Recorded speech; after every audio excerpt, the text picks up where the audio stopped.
കഴിഞ്ഞ ശനിയാഴ്ച ഇവിടെ അഞ്ചരങ്കാല ആശുപത്രിയിൽ അഡ്മിറ്റ് ആയിരുന്നു. പിന്നെ അവിടെ കുറച്ച് മരുന്നും ഇഞ്ചക്ഷനും ഒക്കെ എനിക്ക് വേദനയ്ക്ക് എടുത്തിട്ടുണ്ടായിരുന്നു. പിന്നെ ഓർത്തോ ഡോക്ടർ അവരെ മേഡത്തിന്റെ മോൻ ഉണ്ടായിരുന്നു, അവര് MRI സ്കാനിങ് ഇവിടെ വെച്ച് എടുക്കാണ്ടുണ്ടായിരുന്നു. അപ്പൊ ആ സ്കാനിങ് നെയ്റ്റിൻകര പോയാണ് ഞാൻ എടുത്തത്. അപ്പൊ ആ സ്കാനിങ്ങിൽ എടുത്തപ്പം അവര് പറഞ്ഞു ഇതുപോലെ എനിക്ക് നട്ടന് ചെറിയൊരു വീക്കുണ്ട്. എന്ന് വെച്ചാൽ നട്ടന് കുറച്ച് ഇതാണെന്ന് പറഞ്ഞായിരുന്നു അവര്. അപ്പൊ അവരെ മോൻ പറഞ്ഞു എനിക്ക് ചിലപ്പോൾ സർജറി ചെയ്യേണ്ടി വരും എന്നൊക്കെ പറഞ്ഞായിരുന്നു. എന്നിട്ടും എനിക്ക് ഭയങ്കര ടെൻഷനും പേടിയും അങ്ങനെയൊക്കെ ആയിരുന്നു. പിന്നെ ഇവിടെ കുറവില്ലാത്തതുകൊണ്ട് എൻ്റെ മാമി എല്ലാവരും വഴക്ക് പറഞ്ഞു കാരേക്കോണത്ത് പോകാനൊക്കെ. പിന്നെ ഇവിടെ നിന്ന് പേര് വെട്ടി കാരേക്കോണത്ത് എനിക്ക് പോകേണ്ടി വന്നു. അവിടെ പോയപ്പം ഇങ്ങനെ എടുത്തപ്പോൾ അവർ നന്നായിട്ട് എന്നെ നോക്കി. പക്ഷെ അവിടെ പോയ ശേഷമാണ് എനിക്ക് സത്യം പറഞ്ഞാൽ ഞാൻ ഇങ്ങനെ ഇരിക്കണതൊക്കെ തന്നെ. എനിക്ക് അത്രയ്ക്ക് ബുദ്ധിമുട്ടായിരുന്നു. ബാത്റൂമിൽ പോകുമ്പോലും ഒരാളെ സഹായം ഇല്ലാതെ എനിക്ക് പോകാൻ പറ്റിയില്ലായിരുന്നു. എൻ്റെ കാലൊക്കെ അത്രയ്ക്ക് തളർന്നു പോകുന്നുള്ള അവസ്ഥയായിരുന്നു. പക്ഷെ എന്തോ ഭാഗ്യത്തിനാണ് ഞാൻ കാരേക്കോണത്ത് പോയത് തന്നെ. പക്ഷെ അവിടെ എല്ലാം കണ്ടുപിടിച്ചപ്പോ എനിക്ക് ഈ ഭാഗം എനിക്ക് തല ചുറ്റുണ്ട്. അപ്പൊ ഈ ഭാഗത്ത് എനിക്ക് അവര് പറഞ്ഞു സൂക്ഷിക്കാൻ പറഞ്ഞു. ആര് വിളിച്ചാലും പെട്ടെന്ന് തിരിഞ്ഞു നോക്കരുത്, പിന്നെ തലയിട്ട് ഇങ്ങനെ ആട്ടരുത്, അങ്ങനെയൊക്കെ ഒരുപാട് എൻ്റെ അടുത്ത് പറഞ്ഞായിരുന്നു. പിന്നെ അവിടെ സീസ തുടങ്ങി. പിന്നെ കാലും എനിക്ക് ഇങ്ങനെ ഉറച്ചു നിൽക്കാനൊന്നും പറ്റൂല. കാലും ഭയങ്കര ബുദ്ധിമുട്ടാണ്. ആരുമില്ലാതെ എനിക്ക് പറ്റൂല, വീഴും, അങ്ങനെയുള്ള അവസ്ഥയായിരുന്നു. പക്ഷെ ഇപ്പൊ എനിക്ക് ദൈവം സഹായിച്ച് എനിക്ക് സർജറി ഒന്നും ചെയ്യാണ്ട് വന്നില്ല. എല്ലാം SS എല്ലാം ഞാൻ ചെയ്യുന്നുണ്ട്. ഇനി 10 ദിവസം കഴിഞ്ഞിട്ട് പോവാനും കൂടെ പറഞ്ഞു. എന്തായാലും ദൈവത്തിന്റെ ഒരു ഇത് നിങ്ങളെല്ലാരും പ്രാർത്ഥനയൊക്കെ ഉള്ളതുകൊണ്ടായിരിക്കും ദൈവം എന്നെ കൈവിട്ടില്ല. എനിക്ക് സർജറി ഒന്നും ചെയ്യാൻ വന്നില്ല. അതുകൊണ്ട് ഗുളികയും മരുന്നും എല്ലാം കഴിച്ചപ്പോൾ എനിക്ക് ഇത്തിരി കുറവൊക്കെ ഉണ്ട്. എൻ്റെ ഈ സാക്ഷ്യത്തിന് ഞാൻ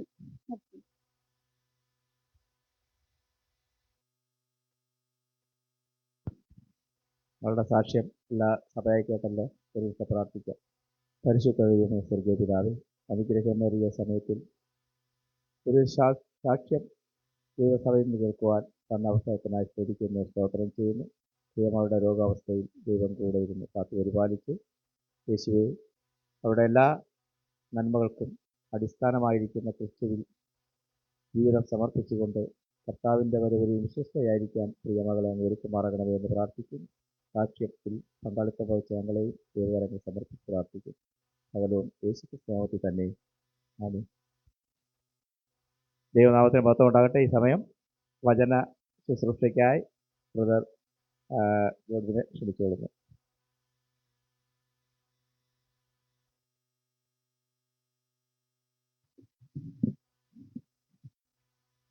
ദൈവനാമം മഹത്വപ്പെടുമാറാകട്ടെ.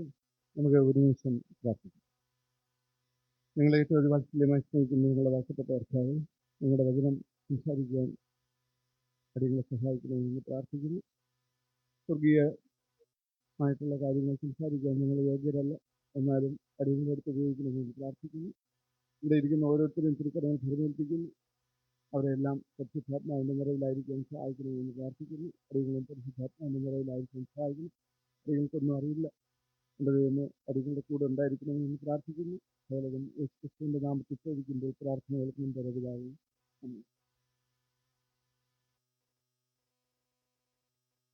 ദൈവനാമം മഹത്വപ്പെടാകട്ടെ. നമ്മളിന്ന്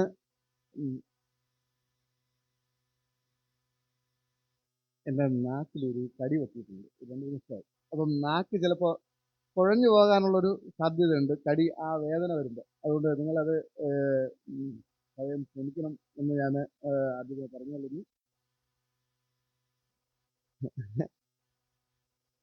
ശരി, നമ്മൾ ഇന്ന് ഒരു വാക്യമായിട്ടൊരു വേദഭാഗം നമ്മളിവിടെ വായിച്ചു കേട്ടു. നിങ്ങൾക്കെല്ലാം സുപരിചിതമായിട്ടുള്ള ഒരു വാക്യമാണെന്ന് ഞാൻ മനസ്സിലാക്കുന്നു. എല്ലാവർക്കും സുപരിചിതമാണ് അല്ലേ?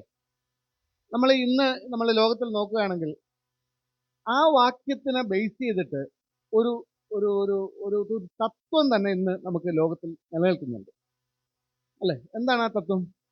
സീക്രട്ട് റാപ്ചർ എന്ന് നമ്മൾ പറയും. എന്താണ്? രഹസ്യമായിട്ട് ദൈവം വന്ന് വിശുദ്ധന്മാരെ ചേർക്കും എന്നുള്ള ഒരു തത്വമാണ്. ഈ വാക്യത്തിനെ ബേസ് ചെയ്തിട്ടാണ് ആ തത്വം നിലനിൽക്കുന്നത്. ഈ തത്വം വന്നത് 1930 കാലഘട്ടത്തിലാണ്. 1930 കാലഘട്ടത്തിലാണ് ഈ ഒരു സിസ്റ്റം വന്നത്. ജോൺ നെൽസൺ ഡാർബെ എന്ന് പറയുന്ന ഒരു വ്യക്തിയാണ് ഈ ഒരു തത്വം, ഒരു പ്രിൻസിപ്പൾ കൊണ്ടുവന്നത്. എന്ന് പറഞ്ഞാൽ കർത്താവായിട്ടുള്ള ദൈവം വന്ന് വിശുദ്ധന്മാരെ ദൈവം ആരും അറിയാത്ത സാഹചര്യത്തിൽ ചേർക്കും.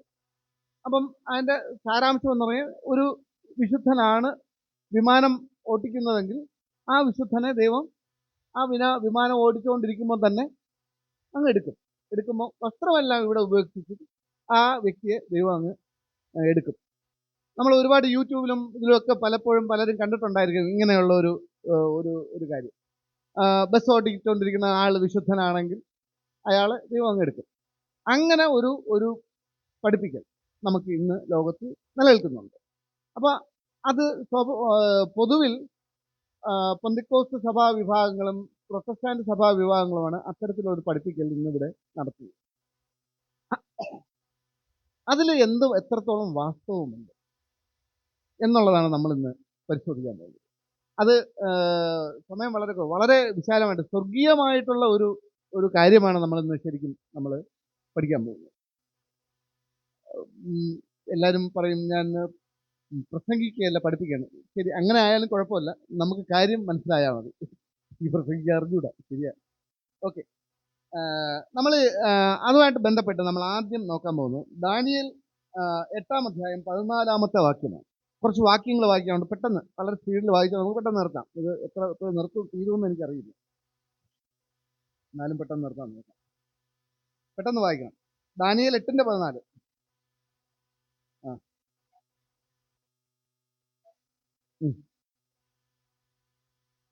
ഓക്കെ. അപ്പോൾ 2300 സന്ധ്യ ഉഷസ്സും എന്നുള്ള ഒരു പ്രവചനം ദാനിയേൽ പ്രവാചകനിലൂടെ ദൈവം നമുക്ക് തന്നിട്ടുണ്ടല്ലേ. അപ്പോൾ 2300 സന്ധ്യ ഉഷസ്സുമാണ് ശരിക്കും പറഞ്ഞാൽ ഒരു വളരെ സുദീർഘമായിട്ടുള്ള ഒരു പ്രവചന കാലഘട്ടമാണ്. 2300 സന്ധ്യ ഉഷസ്സാവുമ്പം പ്രവചനത്തിൻ്റെ ആത്മാവ് അവിടെ തീരുകയാണ് അല്ലേ. പ്രവചനം അവിടെ അവസാനിക്കുന്നു. അത് കഴിഞ്ഞാൽ പിന്നെ എന്താണ് സംഭവിക്കാൻ പോണത്? പിന്നെ അന്ത്യനാളുകളാണ് സംഭവിക്കാൻ പോകുന്നത്. അന്ത്യനാളുകളാണ്. 2300 സന്ധ്യ ഉഷസ്സുമാണ് ഏറ്റവും പ്രധാനപ്പെട്ട, നമ്മൾ ബൈബിളിൽ കാണാൻ പറ്റുന്ന ഏറ്റവും പ്രധാനപ്പെട്ട ഒരു പ്രവചനം. അതിനെ പല ഘട്ടങ്ങളായിട്ട് തിരിച്ചിട്ടുണ്ട്. ഇതേ പ്രവചനമാണ് നെബൂഖദ്നേസർ രാജാവ് സ്വപ്നത്തിൽ കൂടെ ഒരു വലിയൊരു ബിംബത്തിനെ കണ്ടു. ആ ബിംബത്തിന് പല ഭാഗങ്ങളുണ്ടായിരുന്നു. ഓരോ ഭാഗങ്ങളും ഓരോ കാലഘട്ടത്തിനെ സൂചിപ്പിക്കുന്നതായിട്ട് നമുക്ക് കാണാൻ കഴിയും.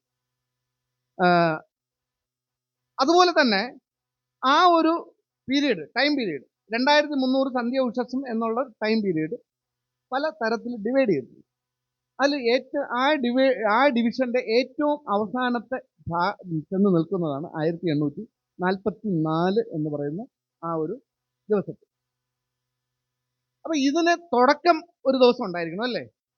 ഈ 2300 സന്ധ്യ ഉഷസ്സും തുടങ്ങുന്ന ഒരു ദിവസം ഉണ്ടായിരിക്കണം. ദൈവം വെറുതെ പറയില്ലല്ലോ. അപ്പൊ അത് എന്നാണെന്ന് നമുക്ക് ഒന്ന് നോക്കാം. ദാനിയേൽ 9-ാം അധ്യായം 25-ാമത്തെ വാക്യം പെട്ടെന്ന് വായിക്കുന്നു. 9:25.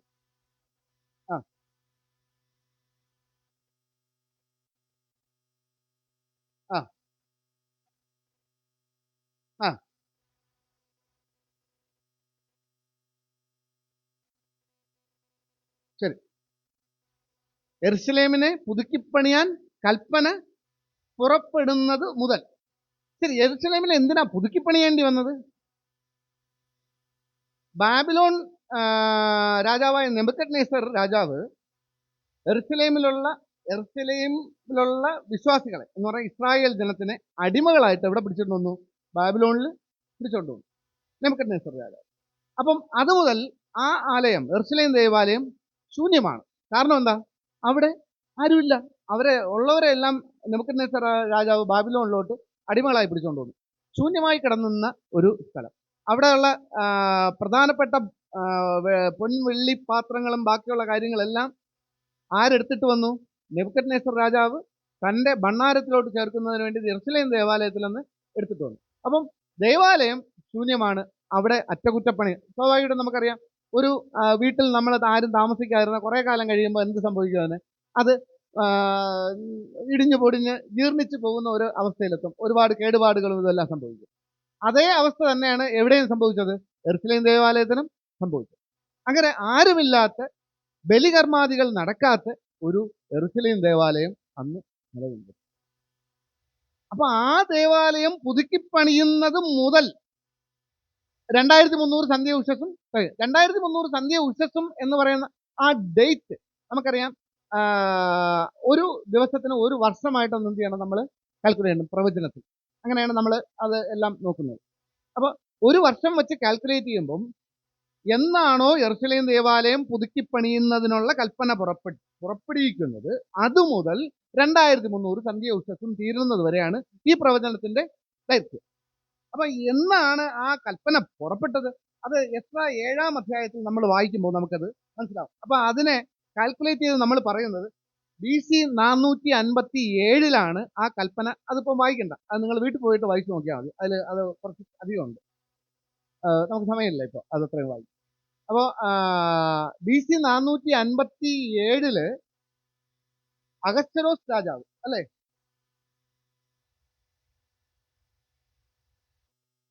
അർത്ഥസിഷ്ഠ രാജാവ് യെരുശലേം ദേവാലയം പുതുക്കിപ്പണിയാൻ കൽപ്പന പുറപ്പെടുവിച്ചതും മുതൽ ആണ് 2300 സന്ധ്യ ഉഷസ്സും. അർത്ഥസിഷ്ഠ രാജാവ് എന്നാണ് കൽപ്പന പുറപ്പെടുവിച്ചത്? BC 457. BC 457 ക്രിസ്തുവിന് മുമ്പ് 457 വർഷം മുമ്പാണ് എന്ത് ചെയ്തത്? ഈ കൽപ്പന അർത്ഥസിഷ്ഠ രാജാവ് പുറപ്പെടുവിച്ചത്. അപ്പം മീദോ പേർഷ്യർ ഭരണകൂടത്തിലെ ഒരു രാജാവായിരുന്നു, പ്രധാനപ്പെട്ട രാജാവായിരുന്നു ആര്? അർത്ഥസിഷ്ഠ രാജാവ്. അപ്പം BC 457 മുതൽ 2300 സന്ധ്യ ഉഷസ്സും വരെ ഉള്ള കാലഘട്ടം, അത് കഴിയുമ്പോഴാണ് അന്ത്യകാലഘട്ടം വരുന്നത്. അപ്പൊ അന്ത്യകാലത്തിൽ എന്താണ് നമ്മൾ പറയുന്നത്? ഇവിടെ എന്താണ് വായിച്ചത്? ദാനിയേൽ 8:14. ഒന്നുകൂടെ വായിച്ചേ, ദാനിയേൽ 8:14. അത് കഴിയുമ്പോൾ എന്ത് ചെയ്യും? വിശുദ്ധ മന്ദിരം യഥാസ്ഥാനപ്പെടും. 2300 സന്ധ്യ ഉഷസ്സും നമ്മൾ BC 457 മുതൽ കാൽക്കുലേറ്റ് ചെയ്യുമ്പോൾ AD 1844 അത് ചെന്ന് നിൽക്കുന്നത്. 2300 വർഷം ആകുമ്പോൾ AD 1844 ആകും എന്ന് നമുക്ക് മനസ്സിലാക്കാൻ പറ്റും.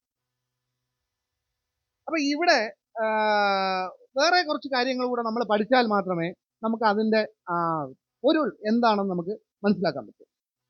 അപ്പൊ ആദ്യം നമ്മൾ എന്ത് ചെയ്യണം? വിശുദ്ധ മന്ദിരത്തിനെ കുറിച്ച് പഠിക്കണം. എന്താണ് പറഞ്ഞത്? വിശുദ്ധ മന്ദിരം യഥാസ്ഥാനപ്പെടും എന്നാണ് ഇവിടെ പറഞ്ഞിട്ടുള്ളത് ദാനിയേൽ, അല്ലേ? അപ്പം വിശുദ്ധ മന്ദിരം എന്താണെന്ന് നമ്മൾ പഠിച്ചാലല്ലേ നമുക്ക് വിശുദ്ധ മന്ദിരം എന്താണ്, യഥാസ്ഥാനപ്പെടുന്നത് എന്താണെന്ന് നമുക്ക് മനസ്സിലാക്കാൻ പറ്റുള്ളൂ. അപ്പം വിശുദ്ധ മന്ദിരം എന്താണെന്നുള്ളത് നമ്മൾ അതിന്റെ കുറച്ച് ഭാഗം, ഈ 1844 ബന്ധപ്പെട്ട കുറച്ച് ഭാഗം മാത്രം നമുക്ക് അതിനെക്കുറിച്ച് പഠിക്കാം. ലേവി 16-ാം അധ്യായം 15 മുതൽ 25 വരെ അത് വായിക്കണം, പെട്ടെന്നൊന്ന് വായിക്കണം.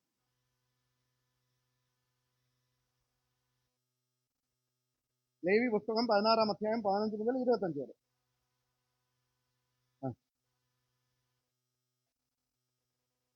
ആ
ഓക്കെ, ശരി, മതി.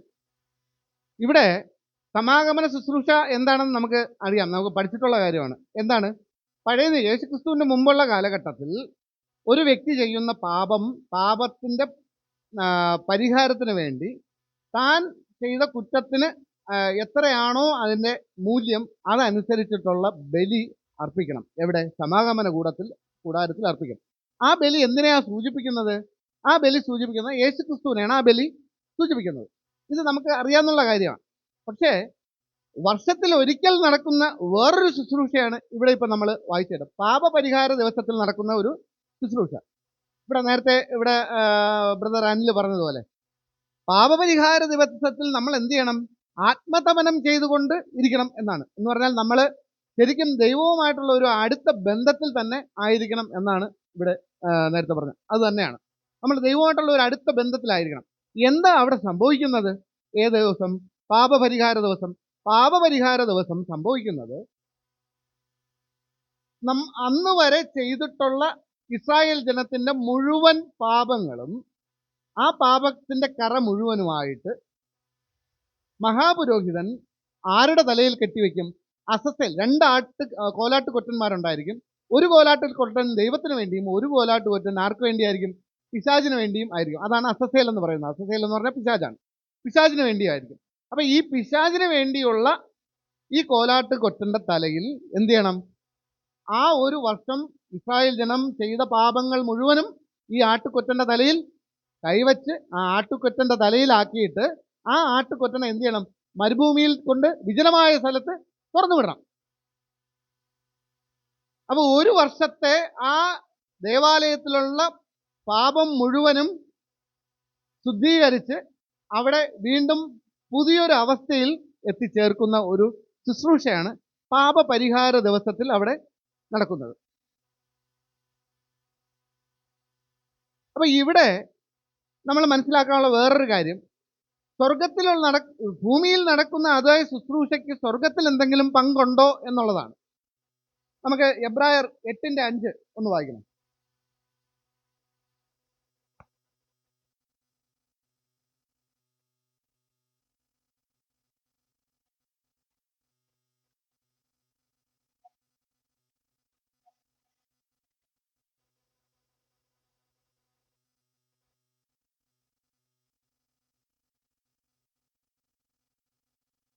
ശരി, എന്താണ് അവിടെ പറഞ്ഞിട്ടുള്ളത്?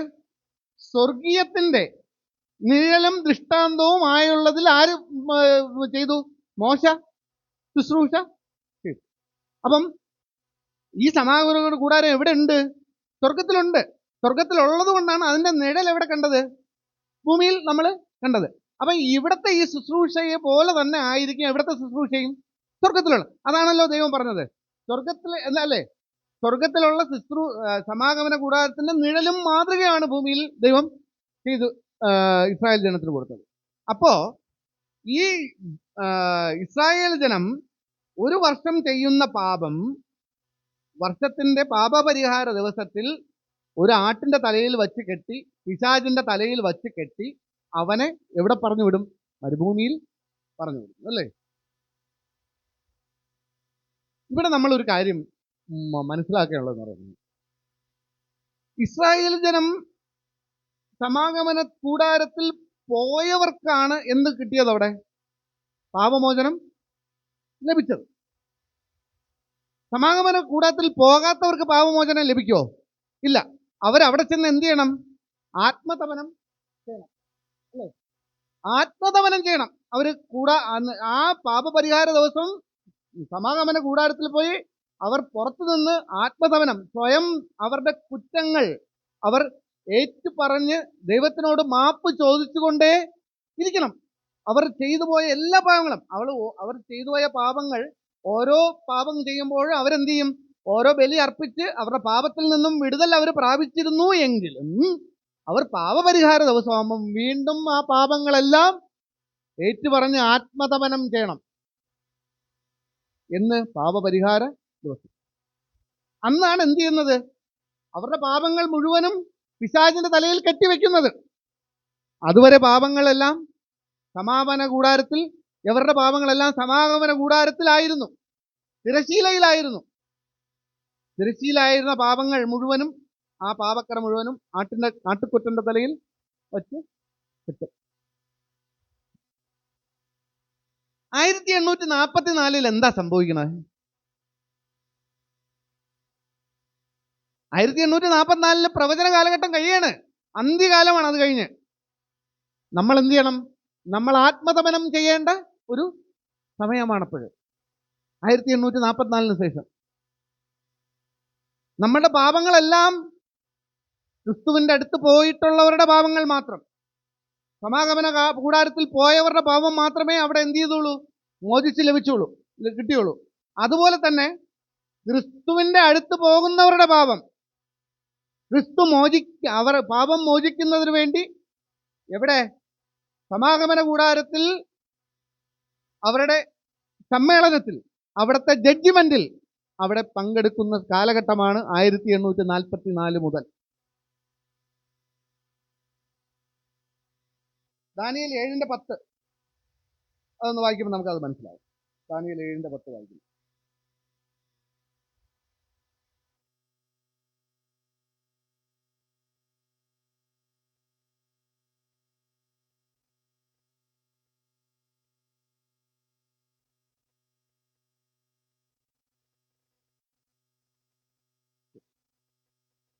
എന്താ അവിടെ സംഭവിച്ചത്? ന്യായവിസ്താര സഭ ഇരുന്നു, പുസ്തകങ്ങൾ തുറന്നു. എന്ന്? 1844. 1844 സംഭവിക്കണേ. എന്നാണ്? 2300 സന്ധ്യാവിശ്വസം തീരുന്ന കാലഘട്ടം. 2300 സന്ധ്യാവിശ്വസം അവസാനിക്കുമ്പോഴാണ് ന്യായവിസ്താര സഭ കൂടുന്നത്. എന്താ ന്യായവിസ്താര സഭ? ആരൊക്കെയാ ന്യായവിസ്താര സഭയിലുള്ളത്? വായിക്കണ്ട, ഞാൻ പറയാം. ന്യായവിസ്താര സഭയിലുള്ളത്, ഒന്നാമത് പിതാവുണ്ട്. പിതാവാണ് ആര്? വിധികർത്താവ്. രണ്ടാമത് ആരുണ്ട്? നമ്മുടെ വക്കീലുണ്ട്. ആരാ വക്കീല്? യേശുക്രിസ്തു. മൂന്നാമത് ആരുണ്ട്? അക്യൂസ് ഉണ്ട്. ആര്? പ്രതി. ആരാ പ്രതി? ലൂസിഫർ. ഈ 3 പേരാ അവിടെ ഉള്ളത്. പിന്നെ ബാക്കിയുള്ള ദൂതന്മാരും ബാക്കിയുള്ളവരൊക്കെ ഉണ്ട്. ഈ പ്രധാനപ്പെട്ട ഭാഗം എന്ന് പറയുന്നത് ഇവർ 3 പേർക്കാണുള്ളത്, ഒരു പ്രധാനത്തെ പാർട്ടുള്ളത്. ഈ 3 പേരും ചേരുന്ന ഒരു സമ്മേളനം, ഒരു ന്യായവിസ്താര സഭ, ഒരു കോർട്ട് അവിടെ ഉണ്ടാവുകയാണ്. ഒരു കോടതി എവിടെ ഉണ്ടായി? സ്വർഗത്തിൽ ഉണ്ടാകുന്നു. ഈ കോടതിയുടെ കാലഘട്ടം 1844 മുതലാണ്.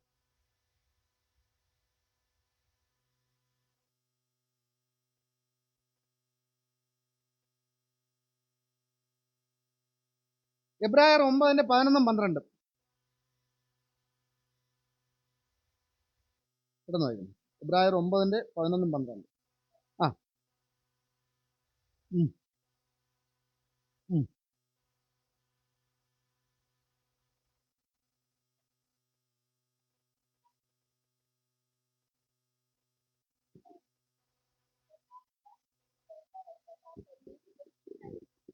മന്ദിരത്തിൽ പ്രവേശിച്ച് എന്നേക്കുമുള്ളൊരു വീണ്ടെടുപ്പ് സാധിപ്പിച്ചു.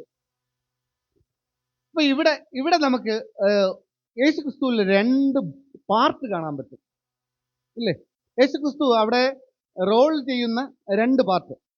ഒന്ന് ആരായിട്ടാണ്? മഹാപുരോഹിതൻ, നമ്മുടെ വക്കീലായിട്ട്, നമ്മുടെ മധ്യസ്ഥനായിട്ട് നമുക്കവിടെ നിലനിൽക്കുന്നതായിട്ട് കാണാൻ കഴിയും. രണ്ടാമത് എന്താണ്?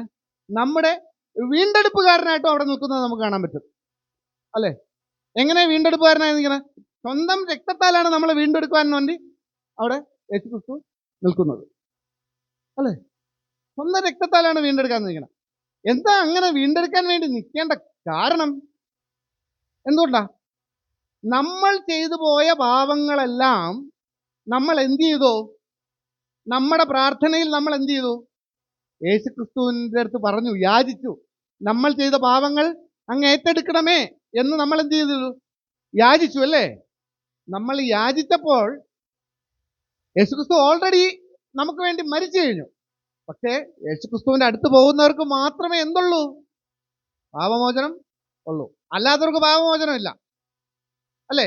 അപ്പൊ യേശുക്രിസ്തുവിൻ്റെ അടുത്ത് പോയവരുടെ പാപങ്ങളെല്ലാം എന്ത് ചെയ്തു? യേശുക്രിസ്തു പറഞ്ഞു, ഞാൻ ഞാൻ ഏറ്റെടുത്തു, ഞാൻ നിനക്ക് വേണ്ടി ഞാൻ കാൽവരിയിൽ എൻ്റെ എല്ലാ രക്തവും, ഒരു തുള്ളി രക്തം പോലും ശേഷിക്കാതെ പൂർണ്ണമായിട്ടും എന്ത് ചെയ്തു?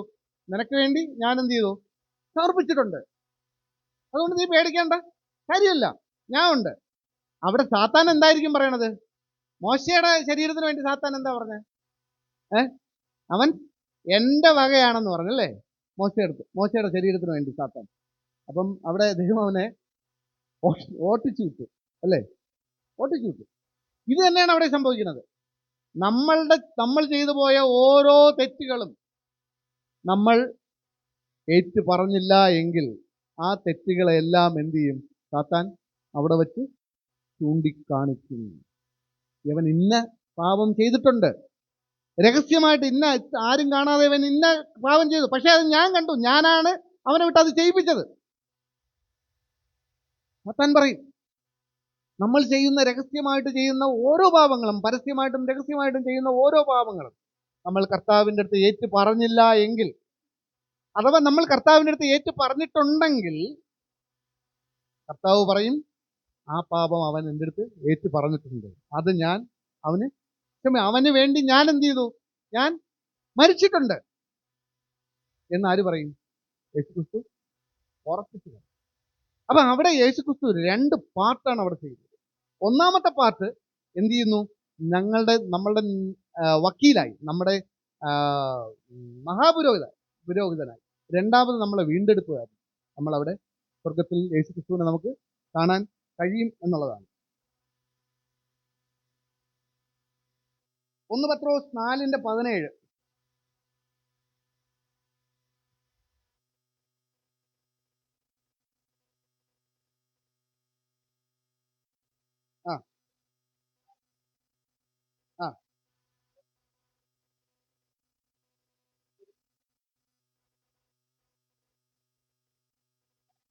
എന്താണ്? ദാനിയേൽ 12:1 കൂടെ വായിക്കണം. ദാനിയേൽ 12:1.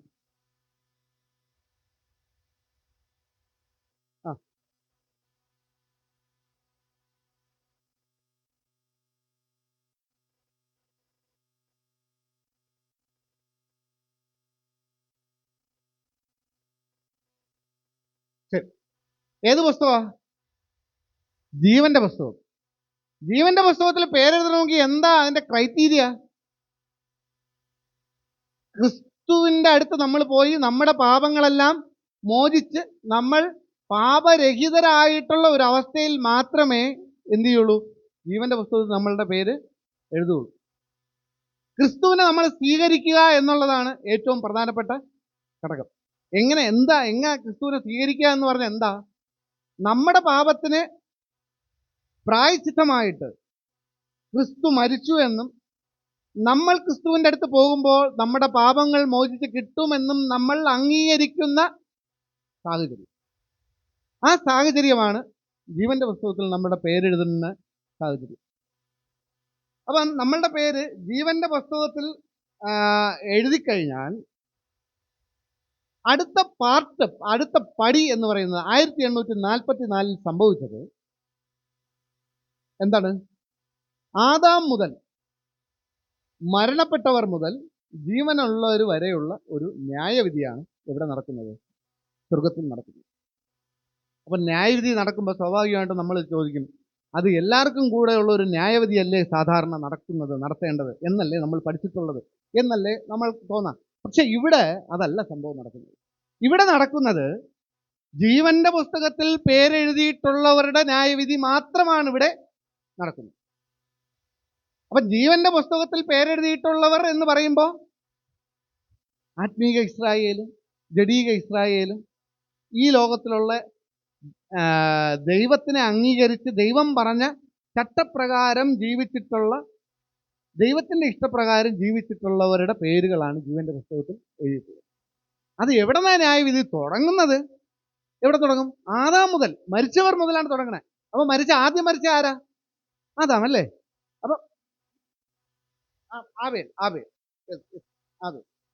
ഹാബേൽ മുതൽ തുടങ്ങും. ഹാബേൽ മുതൽ തുടങ്ങും. ആദ്യം മരിച്ചത് ആരാണ്? ഹാബേലാണ്. ഹാബേലിനെ എങ്ങനെയാ മരിച്ചത്? ഹാബേലിനെ അടിച്ചു കൊന്നു അല്ലേ? ആ സഹോദരനെ അടിച്ചു കൊന്നു. അത് മുതൽ ന്യായവിധി തുടങ്ങും. ഹാബേൽ മുതൽ ന്യായവിധി തുടങ്ങും. മരിച്ചവർ. അതിൽ മരിച്ചവരുടെ ന്യായവിധി എങ്ങനെയായിരിക്കും? അവർ മരിക്കുമ്പോൾ, അവരുടെ ലോകാവസാനമാണല്ലേ, അവർ മരിക്കുമ്പോൾ അവരുടെ പേര് ജീവപുസ്തകത്തിൽ എഴുതിയിട്ടുണ്ടെങ്കിൽ ആ പേരെടുത്ത് വെച്ചിട്ടായിരിക്കും അവിടെ ന്യായവിധി നടക്കുന്നത് അല്ലേ? മോശയുടെ ജഡത്തിന് വേണ്ടി സാത്താൻ എന്ത് ചെയ്തു? സാത്താൻ അവിടെ ഭയങ്കരമായിട്ട് വാദിച്ചു. പക്ഷേ മോശയുടെ ന്യായവിധി നേരത്തെ കഴിഞ്ഞ് മോശ എവിടെ പോയി? സ്വർഗത്തിൽ പോയി അല്ലേ? മോശയുടെ ന്യായവിധി കഴിഞ്ഞു. അതാണ് അവിടെ ആ ഒരു തർക്കം ഉണ്ടായത്. സാത്താൻ ആ മോശയുടെ ജഡത്തിന് വേണ്ടി ഭയങ്കരമായിട്ട് ആർഗ്യൂ ചെയ്യുകയും, എന്നാൽ യേശുക്രിസ്തു അവിടെ അതിനപ്പുറം പറഞ്ഞ് അതിനെ മോശയുടെ ജനം വിടുവിക്കുകയും സ്വർഗത്തിൽ പോവുകയും ചെയ്തു. ആ ഒരു അവസ്ഥയാണ് ഈ മരിച്ചവർക്കെല്ലാം ഉള്ളത്. ഈ മരിച്ചവരെല്ലാം 1844 മുതൽ തുടങ്ങുന്ന ഈ പരിശോധനാ ന്യായവിധിയിൽ പരിശോധനാ ന്യായവിധിയിൽ എന്താ സംഭവിക്കുന്നത്? ഇവരെല്ലാം എന്ത് ചെയ്യും? ഇവരെല്ലാം ന്യായം വിധിച്ച് അവരുടെ ന്യായം അനുസരിച്ച്, അവർ ചെയ്ത പ്രവൃത്തിക്കനുസരിച്ചിട്ടുള്ള വിധി അവർക്ക് നൽകും. അവിടെ ആ പ്രവൃത്തിക്കനുസരിച്ചുള്ള വിധി നൽകുമ്പോൾ ജീവന്റെ പുസ്തകത്തിൽ പേരെഴുതിയിട്ടുള്ളവർക്കാണ് ഈ ന്യായവിധി നടക്കുന്നത്. അവരുടെ വിധി എന്ന് പറയുന്നത് സ്വർഗത്തിലാണെങ്കിൽ അവർ സ്വർഗത്തിൽ ഓട്ട് പ്രവേശിക്കുന്ന തരത്തിലായിരിക്കും ആ വിധി വരുന്നത്. അവിടെ പിശാചിന്റെ വാദത്തിന് അവിടെ ഒരു പ്രസക്തിയും ഉണ്ടാകില്ല എന്നുള്ളതാണ് നമുക്കവിടെ മനസ്സിലാക്കുന്നത് അല്ലേ?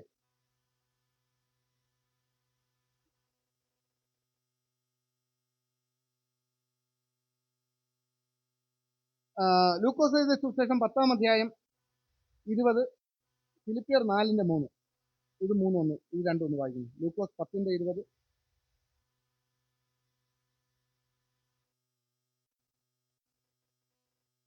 ഓ 10:20.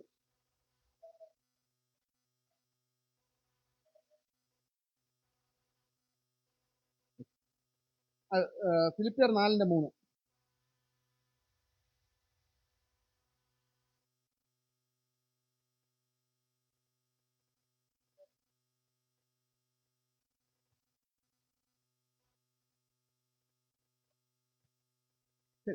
ഓക്കെ, ഇവിടെ നമ്മൾ ഒന്ന് യേശുക്രിസ്തുവിന്റെ വാക്കാണ് നമ്മൾ കേട്ടത്. എന്താണ് കേട്ടത്? ശിഷ്യന്മാരുടെ അടുത്ത് പറഞ്ഞതാണ് അല്ലേ? ഭൂതങ്ങൾ നിങ്ങൾക്ക് വിട്ടു കീഴടങ്ങുന്നതിലല്ല നിങ്ങൾ സന്തോഷിക്കേണ്ടത്. നിങ്ങൾ എന്താ? ജീവന്റെ പുസ്തകത്തിൽ നിങ്ങളുടെ പേര് എഴുതിയിട്ടുള്ളതിലാണ് നിങ്ങൾ സന്തോഷിക്കേണ്ടത്. മോശ ഇത് പറഞ്ഞല്ലേ? ജീവന്റെ പുസ്തകത്തിൽ എൻ്റെ പേര് മാറ്റിക്കൊള്ളാൻ പറഞ്ഞു മോശ പറഞ്ഞു അല്ലേ? അപ്പോൾ ഇവിടെ എന്താണ് പൗലൂസ് പറയുന്നത്? പൗലൂസ് പറയുന്നതും അത് തന്നെ. ഈ ദൈവവേല ചെയ്ത ഒരു വ്യക്തിയെ കുറിച്ചാണ് പറഞ്ഞത്. അവന്റെ പേര് ജീവന്റെ പുസ്തകത്തിൽ ഉണ്ടെന്ന്. അപ്പം ജീവന്റെ പുസ്തകത്തിൽ പേര് വരുന്നതിനുള്ള ഒരു പ്രധാനപ്പെട്ട ഘടകം എന്ന് പറയുന്നത് ക്രിസ്തുവിനെ, യേശുക്രിസ്തുവിന്റെ വിശ്വസിച്ച് യേശുക്രിസ്തുവിന്റെ സുവിശേഷ പ്രവർത്തനത്തിൽ പങ്കെടുത്തിട്ടുള്ളവരാണ് കൂടുതലും ജീവന്റെ പുസ്തകത്തിൽ പേര് എഴുതിയിട്ടുള്ളതായിട്ട് നമുക്കിവിടെ കാണാൻ കഴിയും. നമ്മൾ ഓരോരുത്തരും നമ്മളുടെ പ്രവൃത്തി കൊണ്ടോ നമ്മുടെ ജീവിത ചര്യ കൊണ്ടോ നമ്മൾ സുവിശേഷ പ്രവർത്തനത്തിൽ ഉൾപ്പെട്ടിരിക്കുന്നു എന്നുള്ളതാണ് അല്ലേ? നമ്മളൊരു മാതൃകയാണ്. അതാണ് നമ്മൾ പറയുന്നത്. നമ്മൾ എന്ത് ചെയ്യണം? നമ്മൾ ഇന്ന് ശാബത്ത് സ്കൂളിൽ പഠിച്ചത് നമ്മളൊരു മാതൃകയായിരിക്കണം. നേരത്തെ പറഞ്ഞതുപോലെ നമ്മളിപ്പം ബൈബിളും എടുത്തുകൊണ്ട് ചിലപ്പോൾ പോയി കഴിഞ്ഞാൽ ആരും കേൾക്കൂലായിരിക്കാം. പക്ഷേ നമുക്കവിടെ ഒരു വിറ്റ്നസ്സായിട്ട് നിൽക്കാൻ നമുക്ക് കഴിയും അല്ലേ? നമ്മളൊരു മാതൃകയായിട്ട് നിൽക്കാൻ കഴിയണം. മറ്റുള്ളവരിൽ നിന്നും വ്യത്യസ്തനായിരിക്കണം. ശദ്രക്, മേശക്, അബേദ്നെഗോവിനെ പോലെ അല്ലേ? അവർ മറ്റുള്ള എല്ലാ ഇസ്രായേൽ ജനത്തിൽ നിന്നും വ്യത്യസ്തരായിരുന്നു. അതുകൊണ്ടാണ് അവർക്ക് രാജ്യത്തിന്റെ ഏറ്റവും പ്രധാന സ്ഥാനങ്ങളിൽ എത്താൻ പറ്റിയതും ജീവന്റെ പുസ്തകത്തിൽ അവരുടെ പേര് ദൈവം എഴുതി ചേർത്തത്. അപ്പം മറ്റുള്ളവരിൽ നിന്നും നമ്മൾ എങ്ങനെ വ്യത്യസ്തനായിരിക്കണം? ദൈവികമായിട്ടുള്ള രീതിയിൽ വ്യത്യസ്തൻ ആയിരിക്കണം എന്നാണ് ദൈവം ആഗ്രഹിക്കുന്നത്. അങ്ങനെയുള്ളവരുടെ പേരാണ് എവിടെ ഉണ്ടാവുന്നത്? ജീവപുസ്തകത്തിൽ എഴുതിയിരിക്കുന്നത് അല്ലേ? വെളിപ്പാട് 21:27.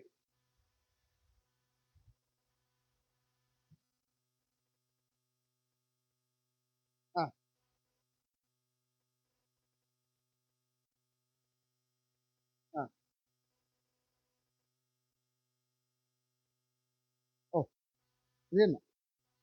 അപ്പം മ്ലേച്ഛത പ്രവർത്തിക്കുന്നത് ഒന്നുകൂടെ വായിച്ചത്.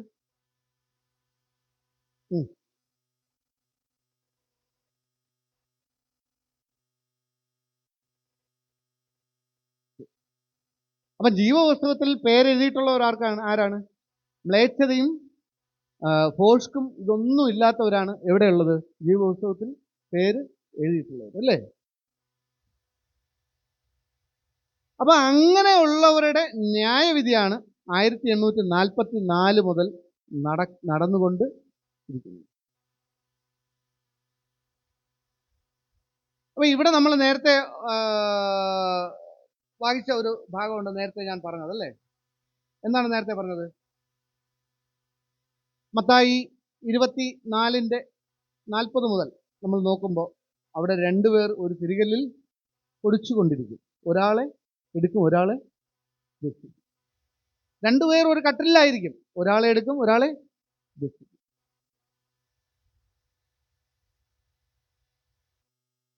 മരിച്ചവരുടെ ന്യായവിധി കഴിഞ്ഞാൽ അടുത്തെടുക്കുന്നത് ആരുടെയാണ്? ജീവനുള്ളവരുടെ ന്യായവിധിയാണ്. അപ്പൊ ജീവനുള്ളവരുടെ ന്യായവിധിക്ക് വേണ്ടി നമ്മളുടെ പേര് വിളിച്ചു തുടങ്ങുമ്പോൾ ഏറ്റവും സഭയിൽ പ്രധാനപ്പെട്ട വ്യക്തികളെ കുറിച്ച് തൊട്ടായിരിക്കും ആദ്യം ചിലപ്പോൾ വിളിച്ചു തുടങ്ങുന്നത്. അറിയില്ല, നമുക്കറിയില്ല. വിളിച്ചു തുടങ്ങുമ്പോൾ നമ്മളുടെ അവസ്ഥ എന്തായിരിക്കും? നമ്മൾ അറിയോ നമ്മളുടെ പേര് വിളിക്കുന്നത്? നമ്മളാരും അറിയില്ല. നമ്മളെ പേര് വിളിക്കുന്നത് നമ്മളാരും അറിയില്ല. നമ്മളുടെ അപ്പോഴത്തെ പ്രസന്റ് സിറ്റുവേഷൻ, നമ്മളുടെ ക്യാരക്ടർ, നമ്മൾ പ്രസന്റിൽ എന്താണോ അതനുസരിച്ചിട്ടായിരിക്കും നമ്മുടെ വിധി അവിടെ പ്രഖ്യാപിക്കപ്പെടുന്നത്. കൃപയുടെ കാലം അന്ത്യകാലം വരെ ഉണ്ട്, അത് സത്യമാണ്. പക്ഷെ അന്ത്യകാലത്തിൽ ഒരുമിച്ചല്ല എല്ലാവരുടെയും പേര് വിളിക്കുന്നത്. നമ്മുടെ പേര് വിളിക്കുമ്പോൾ നമ്മൾ ഒരുങ്ങിയിട്ടുണ്ടോ എന്നുള്ളതാണ് ഏറ്റവും പ്രധാനപ്പെട്ട കാര്യം എന്ന് പറയുന്നത്. അതാണ് ഇവിടെ യേശുക്രിസ്തു മത്തായിയിൽ പറഞ്ഞിട്ടുള്ളത്. രണ്ടുപേരും ഒരു കിടക്കയിലായിരിക്കും, പക്ഷേ ഒരുത്തൻ്റെ പേരായിരിക്കും അവിടെ സ്വീകരിക്കുന്നത്. ചിലപ്പം 10 പേര് ഒരുമിച്ച് ഒരു കട്ടിലായിരിക്കും, ഒരു സ്ഥലത്ത് കിടക്കായിരിക്കും. ഒരുത്തൻ്റെ പേരായിരിക്കും അവിടെ ദൈവം എടുക്കും. ഒരുത്തൻ മാത്രമേ ഉണ്ടായിരിക്കുള്ളൂ ജീവപുസ്തകത്തിൽ പേരുള്ളതും നീതിമാനായിട്ടുള്ളതും. അവൻ്റെ പേര് മാത്രമേ ദൈവം എടുക്കുള്ളൂ. പക്ഷെ അവൻ അപ്പോഴും ഇവിടെ തന്നെ കാണും. അവൻ ഇവിടെ എന്തായിരിക്കും? അവൻ അപ്പോഴും ദൈവത്തിൻ്റെ ശുശ്രൂഷ തന്നെ ചെയ്തുകൊണ്ടിരിക്കും. അതാണ് ദൈവം അവസാനം ഒരു കാര്യം പറഞ്ഞിട്ടുണ്ട് വെളിപ്പാടിൽ. എന്താണ്? ഒന്ന് വായിച്ചേ, 22:11-12.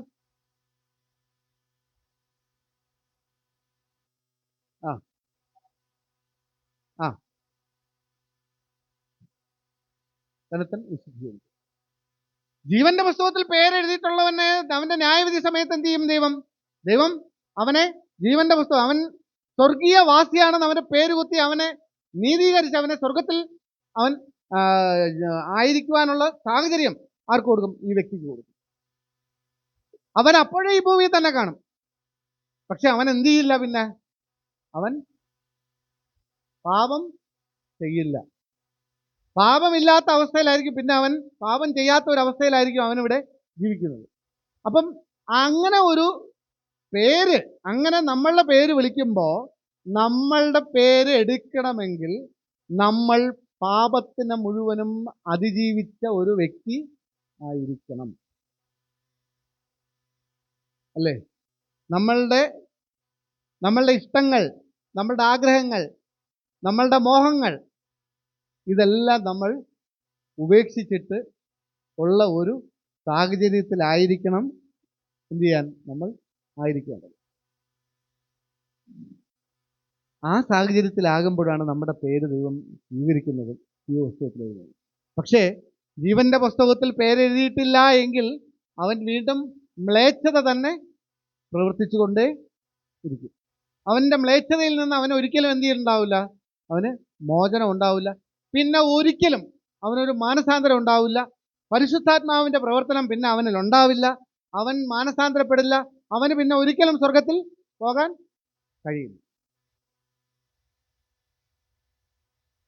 അപ്പം നമ്മൾ തീരുമാനിക്കണം നമ്മൾ എങ്ങനെ ആയിരിക്കണം എന്ന്, അല്ലേ? നമുക്ക് 10 കന്യകമാരുടെ കഥ നമ്മൾ എല്ലാവരും കേട്ടിട്ടുള്ളതാണ്, അല്ലേ? 10 കന്യകമാരിൽ 5 പേർക്ക് എന്തുണ്ടായിരുന്നു? വിളക്കിൽ എണ്ണ ഉണ്ടായിരുന്നു. പക്ഷെ 5 പേർക്ക് എണ്ണ ഇല്ലായിരുന്നു. ഈ 10 കന്യകർ എവിടെയുള്ളതാണ്? സെവന്ത് ഡേ അഡ്വന്റിസ്റ്റ് സഭയിലുള്ളവരാ. സെവന്ത് ഡേ അഡ്വന്റിസ്റ്റ് സഭയിലുള്ളവരാ ഈ 10 പേരും. നോക്കുമ്പോ എന്താ? എല്ലാം കന്യകമാരാ. എല്ലാവർക്കും എന്തുണ്ട്? അവരെല്ലാം തയ്യാറായിരിക്കുകയാണ്. ആരെ? ക്രിസ്തുവിനെ എതിരാകും. പുനരാഗമന കാംക്ഷികളാണ് നമ്മളെല്ലാവരും, അല്ലേ? നമ്മളെല്ലാവരും റെഡിയായിരിക്കുക. പക്ഷേ 5 പേർക്ക് എന്തില്ല? എണ്ണയില്ല. 5 പേർക്ക് എന്തുള്ളൂ? എണ്ണ. നമ്മളെ പേര് വിളിക്കുമ്പോൾ നമ്മൾ അറിയോ? നമ്മൾ അറിയില്ല. 1844 തുടങ്ങിയ പരിശോധനാ ന്യായവിധിയിൽ എപ്പോഴാണ് നമ്മളെ പേര് വിളിക്കാൻ പോകുന്നത് നമ്മൾ അറിയില്ല. പക്ഷെ നമ്മൾ വിചാരിക്കും നമ്മളെ പള്ളി സമുദ്രക്കാരനല്ലേ, നമ്മൾ എന്തായാലും സ്വർഗത്തിൽ പോകും എന്ന് നമ്മൾ എന്ത് ചെയ്യും? നമ്മൾ വിചാരിക്കും. പക്ഷെ പുറജാതികളെ ഒന്നും ദൈവം ഈ ന്യായവിസ്താരത്തിൽ എടുത്തിട്ടില്ല കേട്ടോ. നമ്മൾ ശരിക്കും ഈ ദൈവത്തിൻ്റെ കൽപ്പന അനുസരിച്ച് ജീവിക്കുന്ന, അതിൽ ഏറ്റവും പ്രധാനപ്പെട്ട ദൈവത്തിനെ, യേശു ക്രിസ്തുവിനെ സ്വീകരിച്ച് ആദ്യത്തെ 4 കൽപ്പന പൂർണ്ണമായിട്ടും അനുസരിക്കുന്നവരെയാണ് ദൈവം എന്ത് ചെയ്യേണ്ടത്? കൂടുതലും ജീവന്റെ പുസ്തകത്തിൽ പേരെഴുതി സ്വീകരിക്കാൻ പോകുന്നു. അപ്പം നമ്മൾ അതിലുണ്ടോ? ദൈവത്തിൻ്റെ കൽപ്പനകൾ നമ്മൾ അനുസരിക്കുന്നുണ്ടോ എന്നുള്ളത് നമ്മളെ അടുത്ത് ഒരു വലിയൊരു ചോദ്യചിഹ്നമായിട്ട് നമ്മൾ മുമ്പേ നിൽക്കുന്നു. നമ്മളുടെ പേര് ജീവന്റെ പുസ്തകത്തിൽ ഉണ്ടാകുമോ? നമ്മുടെ പേര് വിളിക്കുമ്പോൾ നമുക്ക് സ്വർഗത്തിൽ പോകാൻ കഴിയുമോ എന്നുള്ളത് നമ്മൾ സ്വയമായി പരിശോധിക്കേണ്ട കാര്യം. വേറൊരാൾ പറഞ്ഞിട്ടല്ല നമ്മളത് മനസ്സിലാക്കാനുള്ളൂ. നമ്മൾ അറിയാനുള്ള കാര്യങ്ങളെല്ലാം ദൈവം നമ്മൾക്ക് പുസ്തകങ്ങളിലൂടെയും ബൈബിളിൽ കൂടെയും പ്രസംഗത്തിൽ കൂടെയും എല്ലാം നമുക്ക് നൽകിയിട്ടുണ്ട്, പൂർണ്ണമായിട്ട് നൽകിയിട്ടുണ്ട്. അത് നമ്മൾ എത്രത്തോളം അനുസരിക്കുന്നു, നമ്മൾ എത്രത്തോളം സ്വീകരിക്കുന്നു എന്നുള്ളതാണ് പ്രധാനപ്പെട്ട ഭാഗം എന്ന് പറയുന്നത്. ഈ മത്തായി 24:40 മുതലുള്ള ഭാഗത്തിൽ നമ്മൾ നോക്കുമ്പോൾ ഓരോരുത്തരുടെ പ്രവൃത്തിയിൽ തന്നെ ആയിരിക്കും. അവരുടെ പ്രവൃത്തിയിൽ തന്നെ ആയിരിക്കും. പക്ഷേ അവരുടെ പേര് വിളിക്കുന്നത് നമുക്ക് അറിയാൻ കഴിയില്ല എന്നുള്ളതാണ്. അതുകൊണ്ട് നമ്മൾ ഏറ്റവും ശ്രദ്ധാലുക്കളായിട്ട് ആത്മതപനം ചെയ്യേണ്ട സമയമാണ്. ആത്മതപനം ചെയ്ത് ദൈവത്തിൻ്റെ കൂടെ എപ്പോഴും വസിക്കുന്നതിന് വേണ്ടി നമ്മൾ ആയിരിക്കും. ഇതിന് ഒരു പാർട്ടിയുടെ ഉണ്ട്. അടുത്തെപ്പോഴെങ്കിലും സമയം കിട്ടുമ്പോൾ എനിക്ക് അവസരം കിട്ടുമ്പോൾ ഞാൻ അത് പറയാം. ആ പാർട്ടിയിലുള്ളതെന്ന് പറഞ്ഞാൽ കർത്താവിൻ്റെ വരവാണ്. ഞാൻ എടുത്ത വിഷയം എന്ന് പറയുന്നത് ഇവിടെ മൊത്തത്തിൽ പരക്കെ ആദ്യം ഞാൻ പറഞ്ഞതുപോലെ തന്നെ ഒരു രഹസ്യമായിട്ടുള്ള ദൈവത്തിൻ്റെ ഇങ്ങനെ ഈ വിശുദ്ധന്മാരെ ചേർക്കുന്ന ഒരു കാര്യം ഉണ്ട് എന്ന് പരക്കെ ഇവിടെ ഒരു പഠിപ്പിക്കലുണ്ട്. ആ പഠിപ്പിക്കൽ പൂർണ്ണമായിട്ടും തെറ്റാണ് എന്നാണ് ഞാൻ പറയുന്നത്. അപ്പം എങ്ങനെയാണ് അടുത്ത് കർത്താവ് ദൈവമക്കളെ സ്വീകരിക്കുന്നത്? ഈ തെറ്റ് എങ്ങനെ വന്നു എന്നുള്ളതിനെ കുറിച്ചുള്ള ഒരു പ്രഭാഷണം നമുക്ക് ഇനി ഒരവസരം കിട്ടുമ്പോൾ നമുക്ക് അതിനെക്കുറിച്ച് നോക്കാം. നമ്മളെല്ലാവരും പൂർണ്ണമായിട്ടും ദൈവത്തിൽ ആശ്രയിച്ച് ജീവന്റെ പുസ്തകത്തിൽ പേരെഴുതാൻ പ്രാപ്തിയുള്ളവരായിരിക്കണം. നമ്മുടെ പേര് എപ്പോഴും വിളിക്കുമെന്ന് നമുക്കറിയില്ല. അതിനുവേണ്ടി നമ്മൾ ഒരുങ്ങുക എന്ന് പറഞ്ഞുകൊണ്ട് ഞാൻ എൻ്റെ വാക്കിൽ നിന്നും വിരമിക്കുന്നു. ദൈവം നമ്മളെല്ലാവരും അനുഗ്രഹിക്കുന്നതായിരുന്നു.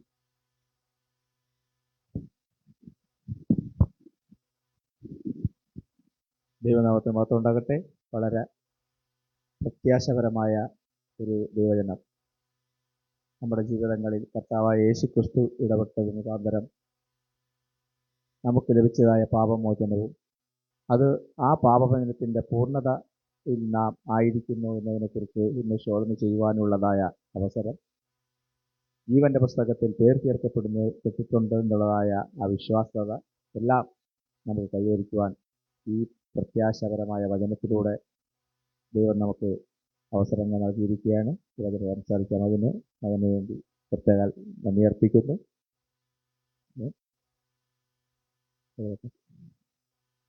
ആരാധനയുടെ അവസരമായി നമുക്ക് ഏവർക്കും എഴുതുന്ന പുസ്തകത്തിലെ പ്രത്യാശയോടിത ഭക്തരങ്ങുണരുന്നു എന്നുള്ള പാട്ട് നമുക്ക് ഏവർക്കും എഴുന്നേറ്റ് പാടാം. 973.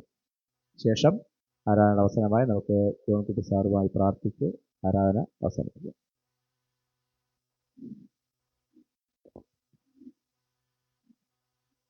973 പാട്ട് പ്രത്യാശയോടിത ഭക്തരങ്ങുണരുന്നു.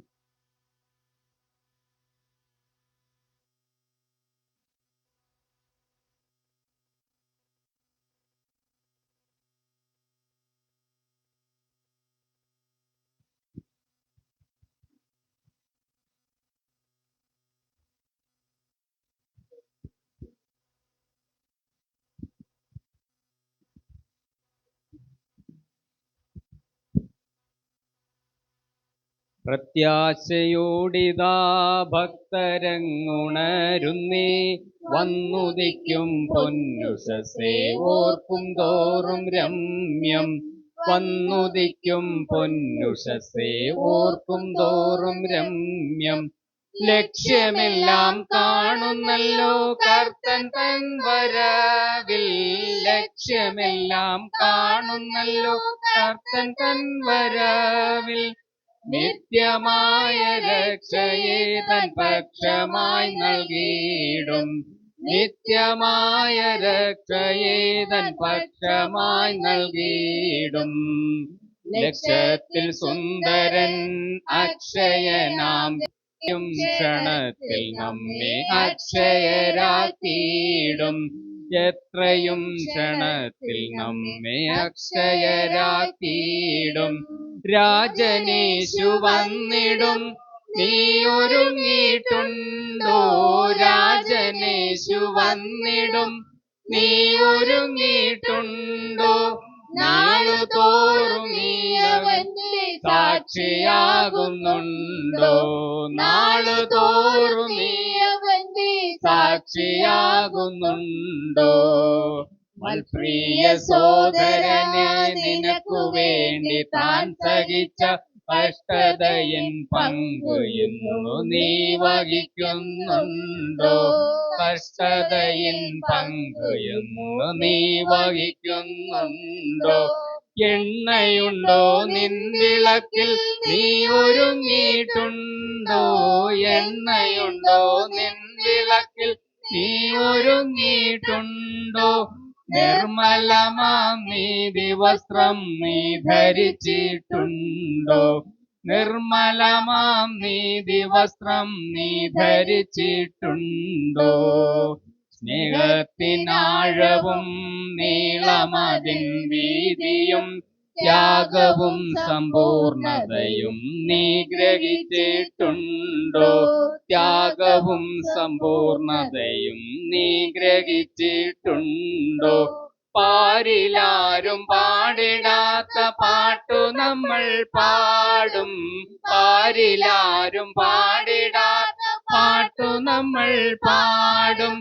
പാരിലാരും ചൂടിടാത്ത വാടാമുടി ചൂടും. പാരിലാരും ചൂടിടാത്ത വാടാമുടി ചൂടും. ജീവന്റെ നാഥനായി ത്യാഗം സഹിച്ചതാം സ്നേഹമണവാളനോട് സിയോൻ പുരേ വാഴും. സ്നേഹമണവാളനോട് സിയോൻ പുരേ വാഴും.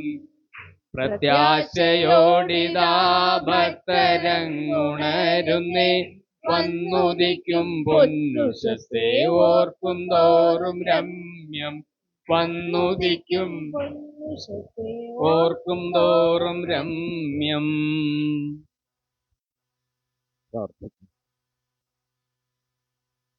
സൃഷ്ടാവും പരിപാലകനും ജീവന്റെ ഉടയവനുമായ ഞങ്ങളുടെ ദൈവമേ കർത്താവേ, പാപികളും ദോഷികളുമായ ഞങ്ങൾ പല ഭവനത്തിലായിരുന്ന ഞങ്ങൾ കർത്താവേ, ഇന്ന് വിശുദ്ധ ശബദിന്റെ പ്രഭാതം മുതൽ ഈ സമയം വരെയും അങ്ങയുടെ പാദപീഠത്തിലായിരിക്കാൻ നീ തന്ന വലിയ കൃപയ്ക്കായി കോടാനുകോടി കർത്താവായ ദൈവമേ, ഞങ്ങളിന്ന് കൊരിന്ത്യ സഭയെക്കുറിച്ച് പഠിച്ചുവല്ലോ.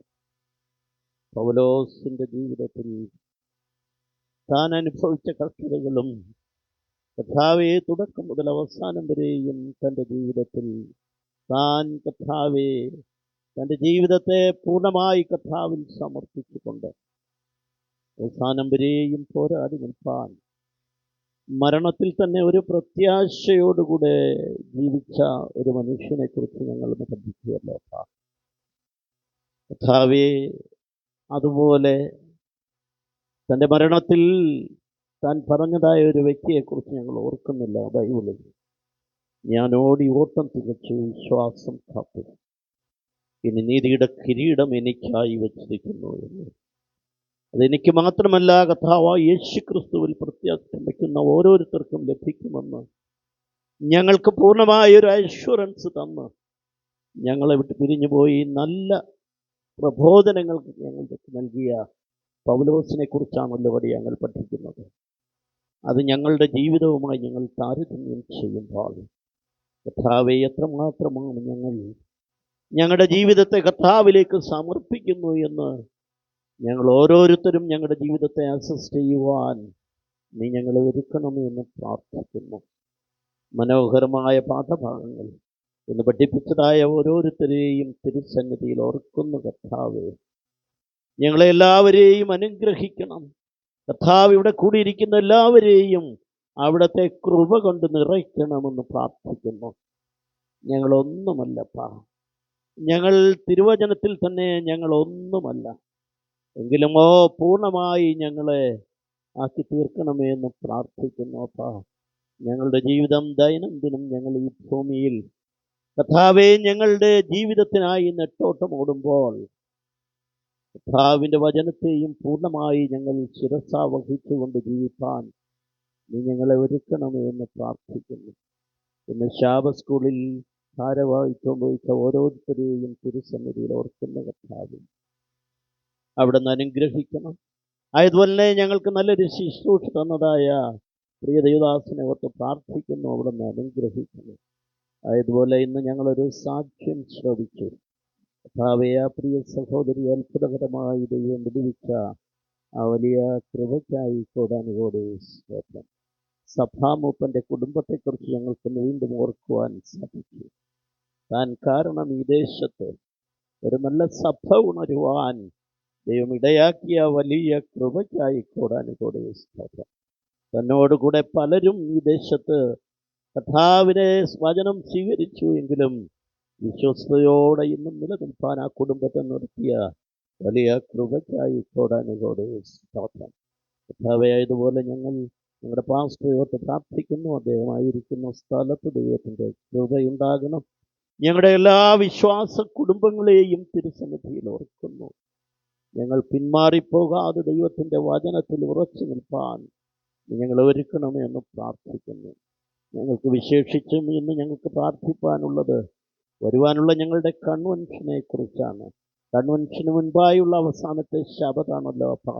ഇന്ന് ഞങ്ങളെല്ലാവരും ഒന്നടങ്കം അങ്ങയോട് യാചിക്കുന്നു.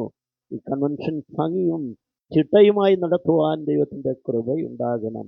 അതിനായി കർത്താവേ, ഏറ്റെടുത്തിരിക്കുന്നതായ എല്ലാവരും ഭംഗിയായി തന്നെ തങ്ങളുടെ കൃത്യങ്ങൾ ചെയ്യുവാൻ ദൈവം ഇടയാക്കണമെന്ന് പ്രാർത്ഥിക്കുന്നു. അവിടുത്തെ പരിശുദ്ധാത്മാവിനാൽ നിറയ്ക്കണം. ഞങ്ങൾക്കായി കർത്താവെ പ്രസംഗിക്കുവാൻ വരുന്നതായ ഓരോ വ്യക്തികളെയും തിരുസന്നിധിയിൽ ഓർക്കുന്നു. അവർ കൃത്യമായി തന്നെ ഞങ്ങളുടെ കൺവെൻഷനിൽ പങ്കെടുക്കുവാനും അവർക്ക് ശാരീരിക അസ്വസ്ഥത ഒന്നും നേരിടാതെ ദൈവത്തിൻ്റെ പരിശുദ്ധാത്മാവിനാൽ അവരെ ബലപ്പെടുത്തണമെന്ന് പ്രാർത്ഥിക്കുന്നു. അതുപോലെ കർത്താവെ, ഈ പ്രകൃതി ഞങ്ങളുടെ കൺവെൻഷന് അനുകൂലമാക്കി തരണമെന്ന് പ്രാർത്ഥിക്കുന്നു. അപ്പോൾ സമീപ സഭകളിലുള്ളവരും കർത്താവെ, കാരക്കോണം സർക്കിളിലുള്ള പലരും ഞങ്ങളുടെ കൺവെൻഷനിൽ കർത്താവെ വന്നു ചേരുവാൻ ദൈവത്തിൻ്റെ ആത്മാവ് അവർക്ക് പ്രചോദനം നൽകണമെന്ന് പ്രാർത്ഥിക്കുന്നു. അതിനായി ഏറ്റിരിക്കുന്ന എല്ലാ കുടുംബങ്ങളെയും തിരുസന്നിധിയിൽ ഒന്നുകൂടെ ഓർക്കുന്നു. കർത്താവെ, ഞങ്ങളെല്ലാവരെയും അനുഗ്രഹിക്കണം. ഞങ്ങളുടെ പ്രാർത്ഥന ഒന്നടങ്കം ദൈവത്തിൻ്റെ സന്നിധിയിൽ അത് അനുഗ്രഹപ്രദമായി തന്നെ തീരുവാൻ നീ ഞങ്ങളെ ഒരുക്കണമെന്ന് പ്രാർത്ഥിക്കുന്നു. ഞങ്ങളോടുകൂടെ ഇരിക്കണം, ഞങ്ങളെ വിടുവിക്കണം, ശക്തീകരിക്കണം. ഈ ആഴ്ച മുഴുവനും ഞങ്ങൾ സന്തോഷവും സമാധാനവുമുള്ളവരായി തീരുവാൻ നീ ഞങ്ങളെ ഒരുക്കണമേ എന്ന് പ്രാർത്ഥിക്കുന്നു. ഇവിടെ ഞങ്ങൾക്ക് ആർക്കെങ്കിലും അസ്വസ്ഥതയോ പ്രയാസമോ അസുഖമോ ഉണ്ടെങ്കിൽ എല്ലാവരെയും തിരുസന്നിധിയിൽ ഓർക്കുന്നു. അവിടെ അനുഗ്രഹിക്കണം. അങ്ങയുടെ മുൻപിൽ ഞങ്ങൾക്ക് യാചിപ്പാനേ സാധിക്കുകയുള്ളല്ലോ. ഞങ്ങൾക്ക് അനുഗ്രഹം നൽകുന്നതായി ഞങ്ങളുടെ ദൈവം സ്വർഗത്തിലുള്ളതിനാൽ പരിപൂർണമായി അങ്ങയിൽ വിശ്വസിച്ചുകൊണ്ട് ഞങ്ങളുടെ ജീവിതത്തെ മുന്നോട്ട് പോകുവാൻ നീ ഒരുക്കണമെന്ന് പ്രാർത്ഥിക്കുന്നു. ജീവിതം അടിയങ്ങൾ നോക്കുമ്പോൾ കർത്താവേ, ഒരു അടി പോലും ഞങ്ങൾക്ക് മുന്നോട്ട് പോകുവാൻ പറ്റാത്ത രീതിയിൽ പൈശാചികൻ ഞങ്ങളെ വരിഞ്ഞു മുറുക്കുമ്പോൾ അവയിലൊക്കെയും ആ കെട്ടുകൾ പൊട്ടിച്ചുകൊണ്ട് പരിശുദ്ധാത്മാവിൻ്റെ ശക്തിയാൽ അങ്ങയുടെ തിരുവചനത്താൽ തന്നെ ഞങ്ങൾ മുന്നോട്ട് പോകുവാനും കർത്താവേ, അങ്ങയുടെ ആ വരവിൽ ആ മഹത്വ പ്രത്യക്ഷതയിൽ ഞങ്ങളെല്ലാവരും ഒരു കുഞ്ഞു പോലും ഈ ദേശത്തു നിന്ന് നഷ്ടപ്പെട്ടു പോകാതെ ഞങ്ങളും വീണ്ടും വചനം കേട്ട് ഞങ്ങളിലേക്ക് ചേരുവാൻ ആഗ്രഹിക്കുന്നവരും ഒന്നിച്ച് ദൈവത്തെ വരവേൽപ്പാനും ആ അനുഗ്രഹം ഞങ്ങൾ കേൾക്കുവാനും നീ ഞങ്ങളെ ഒരുക്കണമെന്ന് ഞങ്ങൾക്കായി മരിച്ച് ഉയർത്ത് വീണ്ടും വരുന്ന യേശു ക്രിസ്തുവിൻ്റെ നാമത്തിൽ തന്നെ സ്വർഗീയ നല്ല ദൈവമേ, ആമേൻ. കർത്താവിന്റെ പ്രാർത്ഥന. സ്വർഗസ്ഥനായ ഞങ്ങളുടെ പിതാവേ, തിരുനാമം വിശുദ്ധീകരിക്കപ്പെടണമേ, തിരുരാജ്യം വരണമേ, തിരുയിഷ്ടം സ്വർഗ്ഗത്തെ പോലെ ഭൂമിയിലുമാകണമേ. ഞങ്ങൾക്ക് ആവശ്യമായ ആഹാരം തരണമേ. ഞങ്ങളുടെ കടക്കാരെ ക്ഷമിക്കുന്നത് പോലെ ഞങ്ങളുടെ പാപങ്ങളെ ക്ഷമിക്കണമേ. പരീക്ഷയിൽ കടക്കാതെ സകല ദോഷങ്ങളും വിടുവിക്കണം. എന്തുകൊണ്ടെന്നാൽ രാജ്യവും ശക്തിയും മഹത്വവും എന്നേക്കുമുള്ളതല്ലോ. ആമേൻ. ആശീർവാദം. കർത്താവും രക്ഷിതാവുമാകുന്ന യേശു മിശിഹായുടെ കൃപയും പിതാവായ ദൈവത്തിൻ്റെ സ്നേഹവും ആശ്വസിപ്പിക്കുന്ന പരിശുദ്ധാത്മാവിൻ്റെ സംസർഗവും കൂട്ടായ്മയും പാപികളായ ഞങ്ങളോടും ഞങ്ങൾ ഇന്ന് കേട്ട വചനത്തോടും ഞങ്ങൾ ഇന്ന് കർത്താവെ യാചിച്ചതായ എല്ലാ കാര്യങ്ങളോടും എന്നും എന്നും എപ്പോഴും ഉണ്ടായിരിക്കുമാറാകട്ടെ. ആമേൻ. ഹല്ലേലൂയ, ഹല്ലേലൂയ, ഹല്ലേലൂയ, ഹല്ലേലൂയ. ഹല്ലേലൂയ.